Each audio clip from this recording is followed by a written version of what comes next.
నమస్తే welcome to 6 TV. Rangareddy జిల్లా రాజేంద్రనగర్ గండిపేట్ చెరువు దగ్గర save lake save life Hydraa support walk కార్యక్రమం నిర్వహించారు. హైడ్రా చేస్తున్న కార్యక్రమాన్ని అభినందిస్తున్నామని విద్యార్థులు, గండిపేట్ నివాసులు, హిమాయత్ సాగర్ నివాసులు, కాలనీవాసులు అంతా కలిసి హైడ్రాకు మద్దతుగా ఉంటామని తెలిపారు. ఇప్పటికే దాదాపుగా చెరువులని కబ్జాలకు గురి చేశారని, బెంగళూరు మాదిరిగా హైదరాబాద్లో కూడా చెరువులని కాపాడకపోతే ఎండాకాలంలో కూడా నీటికి ఇబ్బందిగా ఉంటుందని అన్నారు. ఇక హైడ్రా కార్యక్రమానికి మద్దతుగా దాదాపుగా 500 మందితో ఈ కార్యక్రమం నిర్వహిస్తున్నారు. రానున్న తరానికి నీటితో పాటు చెరువులను కాపాడుకునే బాధ్యత ఉందని విద్యార్థులు కూడా పూర్తి అవగాహనతో ఉన్నారని అన్నారు. ఎక్కడ చెరువులను కబ్జా చేసినా, ఎఫ్టీఎల్ ల్యాండ్లో నిర్మాణాలు చేసినా, ప్రభుత్వ స్థలాల్లో నిర్మాణాలు చేసినా వాటిని కాపాడుకునే బాధ్యత మనపై కూడా ఉంటుందని అన్నారు.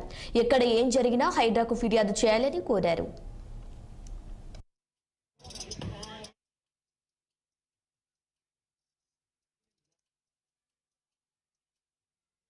జంట నగరాల్లో నుండి ఈ యొక్క నిండడానికి పైన కురిసినటువంటి వానలన్నీ కూడా ఈ యొక్క జంట నగరాల జంట జలాశయాలకు రావడానికి పెరింగి కాలువలన్నీ ఉన్నాయి. ఆ పెరింగి కాలువలన్నీ కూడా కొంత బడా బాబులందరూ కూడా కబ్జా చేసి ఎఫ్టీఎల్ అనకుండా బఫర్ జోన్ అనకుండా కబ్జా చేశారు. దీంతో ఈ యొక్క హిమాయత్ సాగర్ గానీ దాని తర్వాత గండిపేట జలాశయానికి నీళ్లు రావడమే కరువైపోయింది.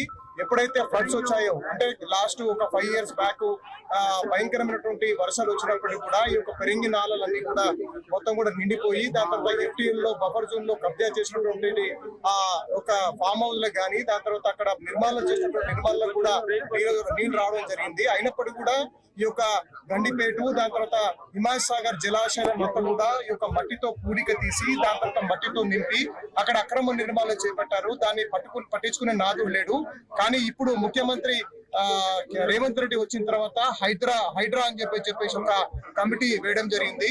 ఈ యొక్క హైడ్రా ద్వారా మొత్తం కూడా ఈ యొక్క అక్రమ నిర్మాణాలు కావచ్చు, దాని తర్వాత ఈ యొక్క ఎఫ్టీఎల్ దాని తర్వాత బఫర్ జోన్ మొత్తం కూడా అక్కడ కట్టినటువంటి అక్రమ నిర్మాణాలని కూల్చివేయడం మేము స్వాగతిస్తున్నాము.